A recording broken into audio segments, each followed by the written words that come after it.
Namaste. Today I am making this video about the Virabhadrasana pose, warrior pose. I am going to do a demonstration of the warrior two pose, as there are several warrior poses. The warrior pose, the meaning of the warrior pose is Vira means hero, Bhadra means friend, asana means pose. And so it is the hero-friend pose. Virabhadra is an incarnation of Lord Shiva in the Hindu traditions. And it is an incarnation of Lord Shiva as a fighter. But this is not a fight of violence. And so this pose is not about violence. But it is about coming into your own power. Finding the stamina, the strength, to face everyday life events with as much happiness as possible and as much confidence as possible for the best positive outcome. And so it is about the warrior who sees the battle at a distance and who is getting ready for it. It has to do with building up stamina and strength. It is about coming into your own power, but it is also about finding balance and mental focus, sharpening the mental focus. So I am going to demonstrate the pose now.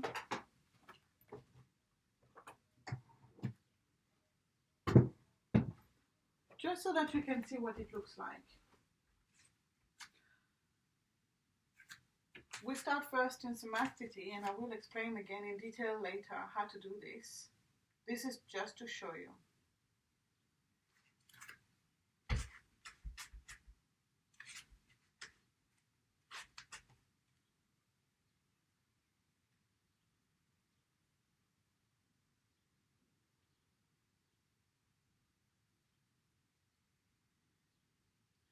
This is Virabhadrasana. This is the warrior two pose. And so the benefits for this pose are that the pose is incredibly toning for almost every muscle in the body, from the thighs, the calves, to the lower back, the upper back, to the pelvic muscles, the abdomen, the shoulders and the arms as well as the neck.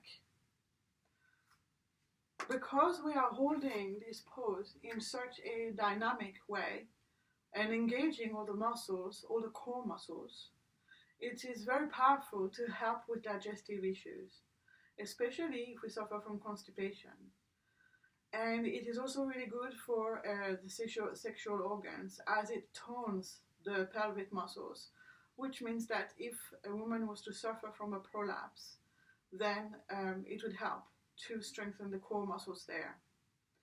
It is also really good for alleviating mild back pain, mild shoulder pain, mild neck pain. It is very empowering when maintaining this pose. You can feel the surge of energy coming up, and you can feel really how powerful you are getting just by standing there. So for the mind, it is really strengthening it as well. And having to maintain the balance in that pose means that a very big mental focus is needed. And so in that way, it is also very good at reinforcing the mind and the mental focus. You really have to be present in the moment to maintain that pose, and especially to not lose balance. And so therefore it is also really good for maintaining balance. As you keep practicing this pose, as I have been keeping on practicing this pose, I have noticed that as I walk out my everyday life, I am finding much more balance in my body, because my body and my mind are working better together at maintaining that balance. Also, it is a partial hip opener, which means that if you do it on both sides, you will get a nice opening of the hips, a nice stretch of all the pelvic muscles as well as the toning of them. Now, we need to be cautious about this pose. If you have any back injury, serious back injury, pelvic injury or knee injury, it is not recommended for you to do this pose. If you have any serious neck injury or serious shoulder injury, also it is not recommended. With some people, we may find that we have got some pains and aches or some shifts in our body that some other people may not have, that may restrict our movement slightly. And so I will show you how to adapt this pose as well, so that you can find a way that is fitted to your level to be able to do it. So now, to get into the pose, there are pre-poses that are really good to come into before getting into this pose. I demonstrated here going into the pose from Samadhi, but also before doing Samadhi, it is also good to do the cat and cow pose. Sorry, my apologies. The cat and cow pose is very good because it warms up the spine, and as in Warrior 2, we have to maintain the pose for quite some time in a very dynamic way. It is very good to be able to warm up the spine first to avoid to get injuries from maintaining the pose. And so I am going to do the cat and cow now, then I will go into Samadhi, and then I will do the Warrior 2 pose, and I will explain how to hold the pose so that we can make sure not to get injured, and so that we can get the maximum of the benefits from this pose. Now, for the cat and cow, we need to come down on our knees and our hands. The knees and the hands need to be below the shoulder, straight below the shoulder, so that it's aligned. The shoulder, the elbow, and the wrist are aligned. Both hands need to be shoulder width apart. So the same distance from your shoulder to shoulder should be the same distance from your hand to your hand. For the knees, it is the same thing but with the hips. So hips and knees need to be on top of each other in a straight line. And they need to be, both knees, hip width apart. It's about a bit less than a foot for me. And then starting here in tabletop, we are now going to flex the spine and lift the head on an inhale.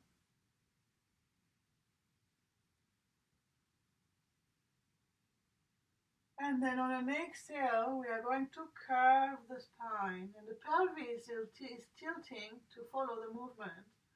The hands and the knees are staying in the same position, not shifting in any way. The weight is evenly distributed across the hands and the knees. And so keeping on flexing and curving with your breath. Inhaling, flexing the spine.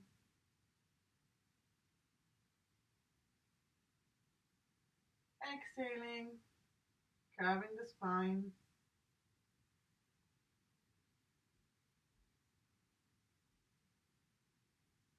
On an inhale, the navel gets closer to the ground. The chin lifts up. Your sternum is also closer to the ground. On an exhale, the navel goes towards the ceiling. The chin gets tucked in. The sternum goes in.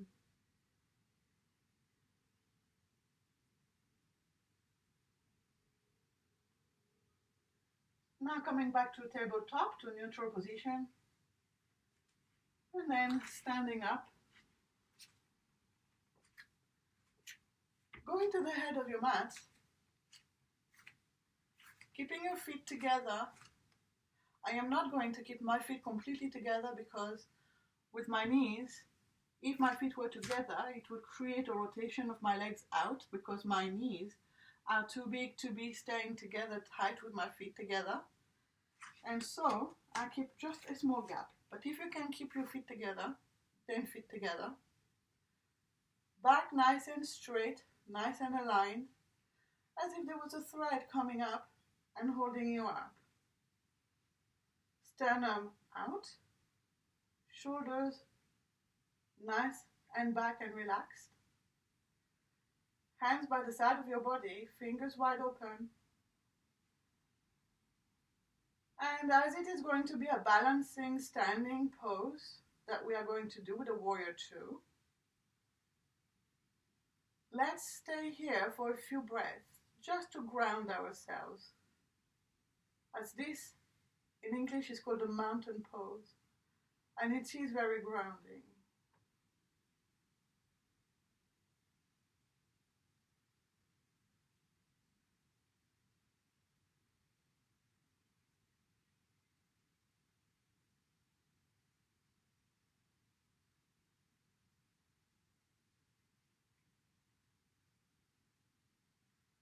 Now in the next inhale, you're going to balance on one foot and kick your other foot back. The distance between your 2 feet now should be about 4 feet. Now from this, I am going to talk about this side as being the front, this the left side, this the right side, just for the purpose of this pose. And so now what we want to do is to turn our left foot a 90-degree angle so that our left knee and our left foot are facing the left side. Next, we're going to turn the back foot from the back leg, the right leg, to about 15-degree angle. In this way, your left heel, if you were to stand and draw a straight line, should arrive to the middle of your right foot. Now, from this, on an inhale, and keeping your legs straight, rolling your shoulders back, opening the sternum out, strengthening and lengthening the back, engaging your core muscles. On an inhale now, you can raise your arms straight on both sides, palms facing down. And then you can turn your head towards your left hand, gazing at your left fingers. And on an exhale, you can bend your left knee and come down.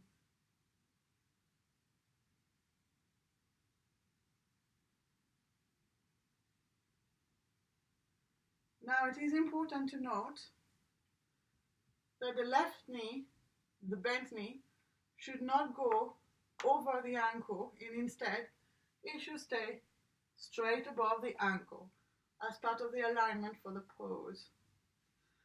The hips should be facing the front, with the left hip rotating outwards to allow for this leg to go out, and the right hip rotating inwards to allow for this leg to have the foot rotating slightly in. If you suffer from knee hyperextension, you can give a micro bend to the left leg. So instead of keeping it locked straight in this way, you can slightly bend it in this way.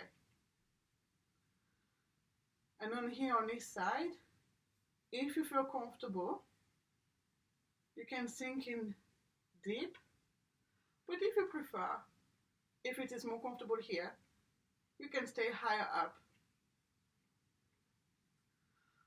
Now, I mentioned rotating the shoulders back and then lifting the arms up. The scapulars should be stretching away from each other in this pose to help extend the arms in a more powerful manner.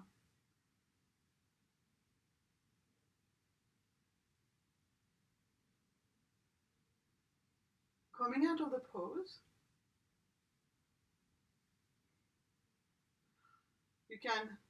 coming out of the pose, taking a deep breath in and coming up, turning your feet back to the front, and on an exhale, bringing your arms down.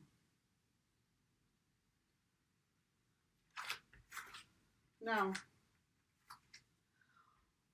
for this pose, you can make it in a easier manner if you wish to, or if you have got any issues, serious issues with your shoulders. When you're in a pose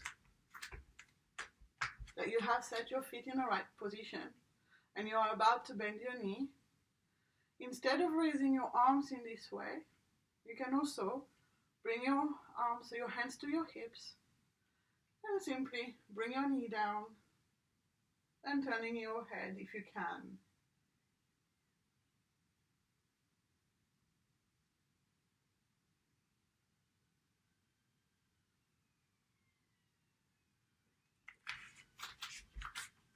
At a deeper level, this pose works on just about every chakra that we have, as it is really engaging the whole body to hold the pose and the whole mind to maintain the focus. And so it is a really amazing all-rounder to practice daily. But I would say that it is especially good and especially important these days with our lifestyles of how it is now in the modern life, to try and do this pose on a regular basis, if only just to develop this mental focus that it brings. Now I'm going to show you adjustments that you can do with the pose. So the first one, you can use a chair. I am quite tall, so the chair is not going to be enough for me, and I'm going to add a pillow on top. But depending on your height, you may or may not need the pillow.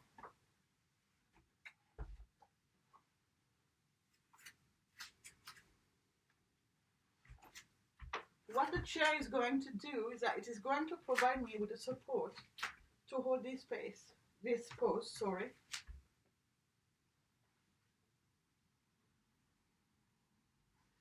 in this way. I am fully supported here with the chair. And then I can just extend my arms on an in-breath. And then look at my left fingers. Yes? Also,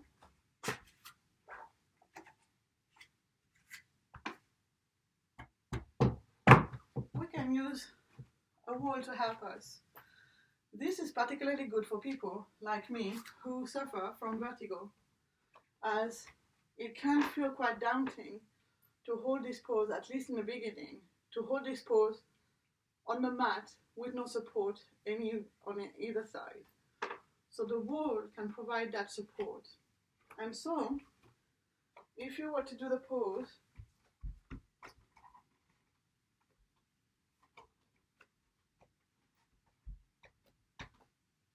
you can do it like this, with the wall next to you.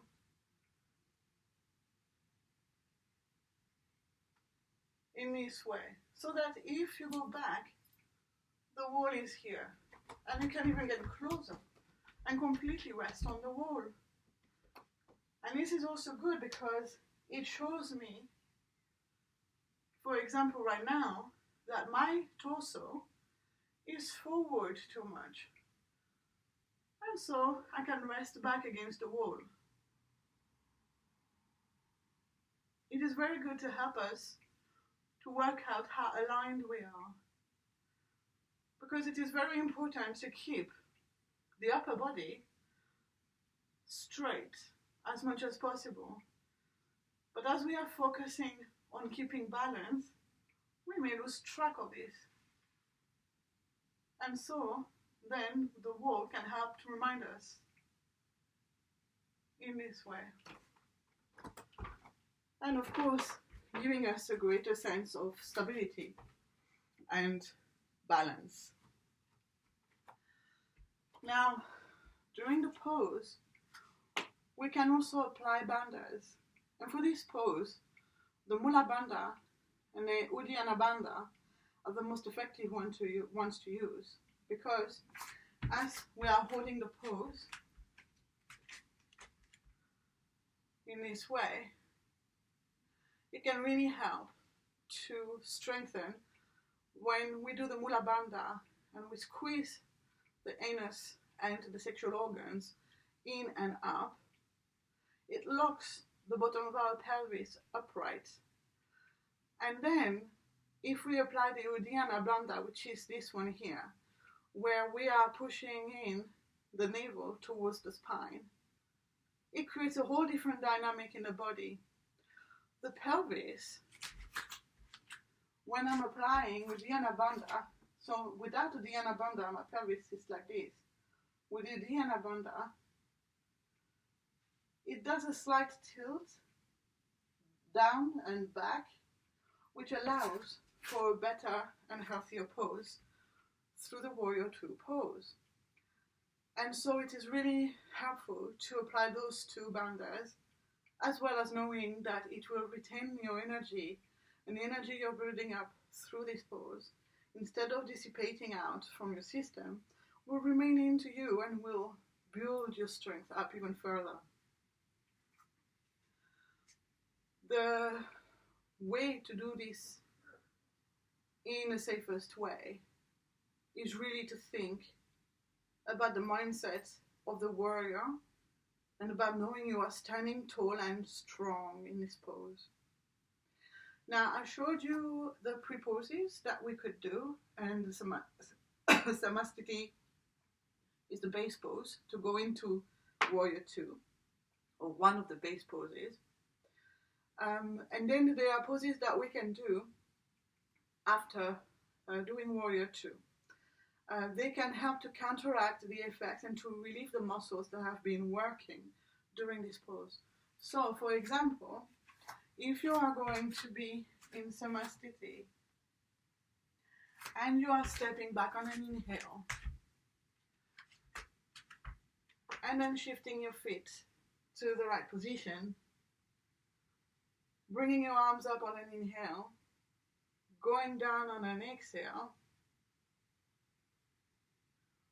making sure that your weight is evenly distributed between the front and the back, so you're not shifting this way, you're not shifting that way. Once you come back up and you want to do the other side, first you could go into the poses that come after. And one of them is the bending forward pose. And for this, you can stand in Samadhi again.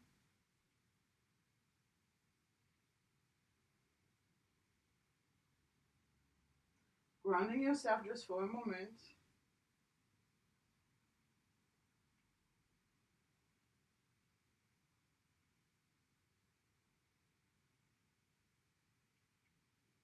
And then when you're ready, you can bring your arms up on an inhale.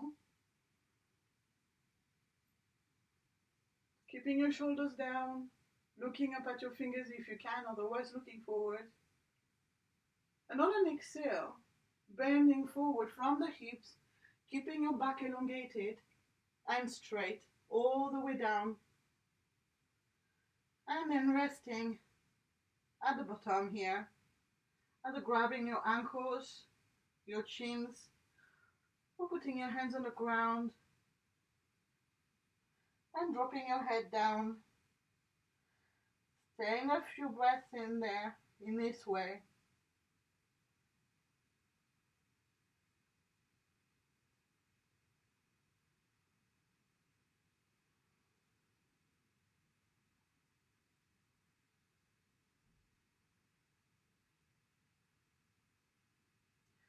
And then when you're ready on an inhale, you can come back up.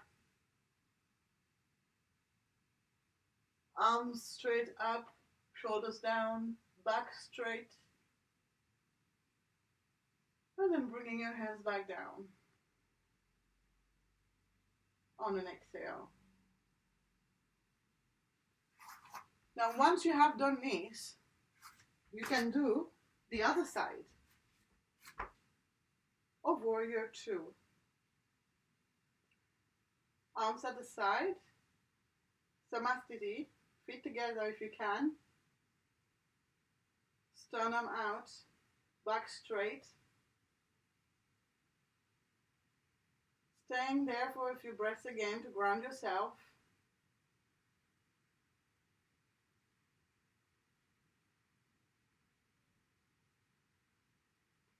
And then when you are ready, taking a deep breath in, lifting your left foot, balancing on your right foot, kicking your leg back,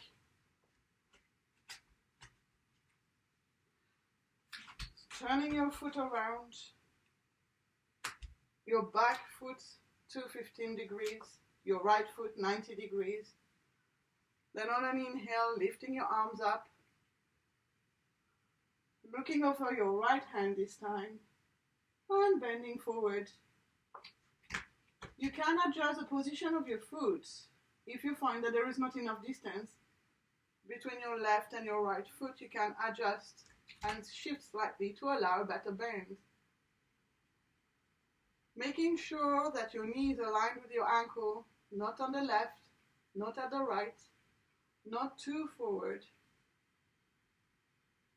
So that the knee stays behind, or on top rather, of the ankle as much as possible, but that it doesn't go forward. Otherwise you risk knee injury in this way. And then staying there, applying, if you wish to, Mula Bandha, Uddiyana Bandha, and really feeling the power building inside of you, keeping strong and straight and balanced and focused in a most powerful way.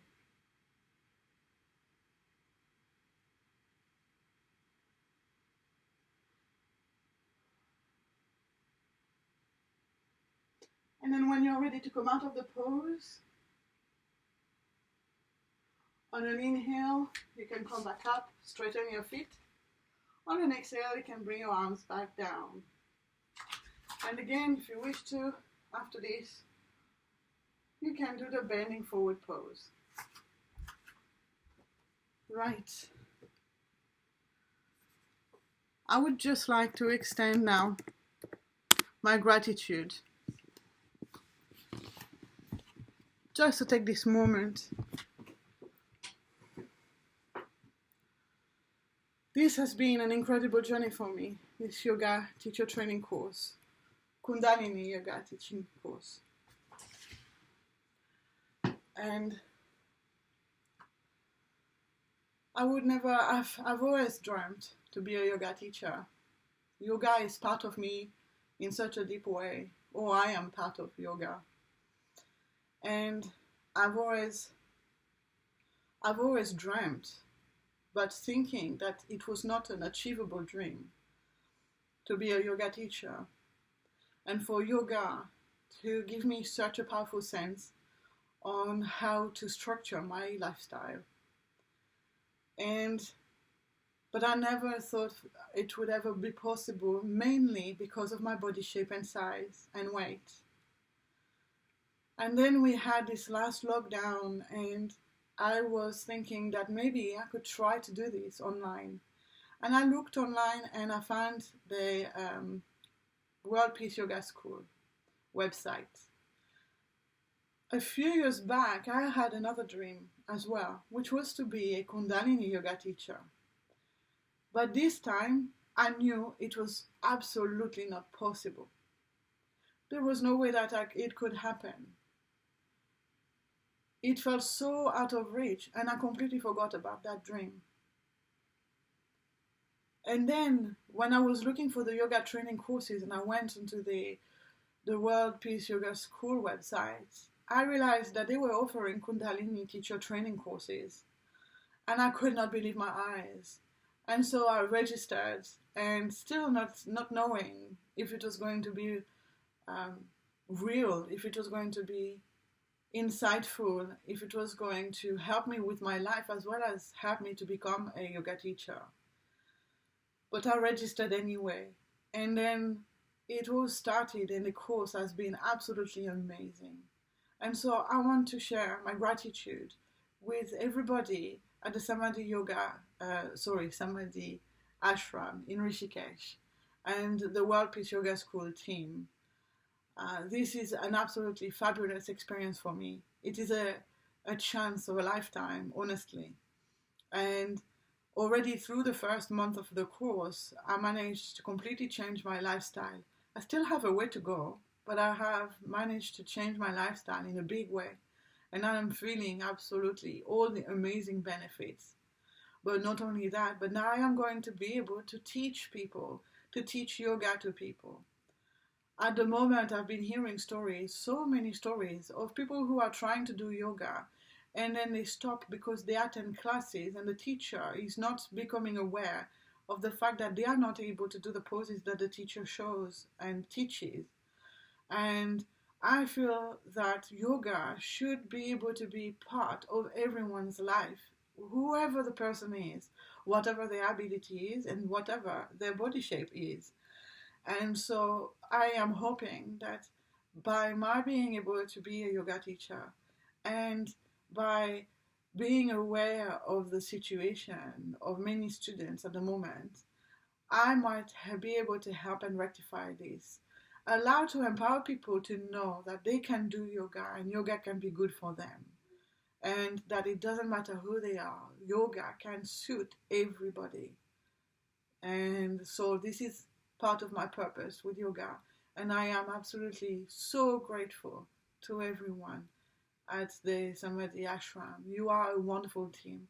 You are wonderful people. And I have been really deeply touched by not just the knowledge that you have shared with me, but by your energy and your hearts as well. And so I really am expressing now my gratitude to all of you. Thank you.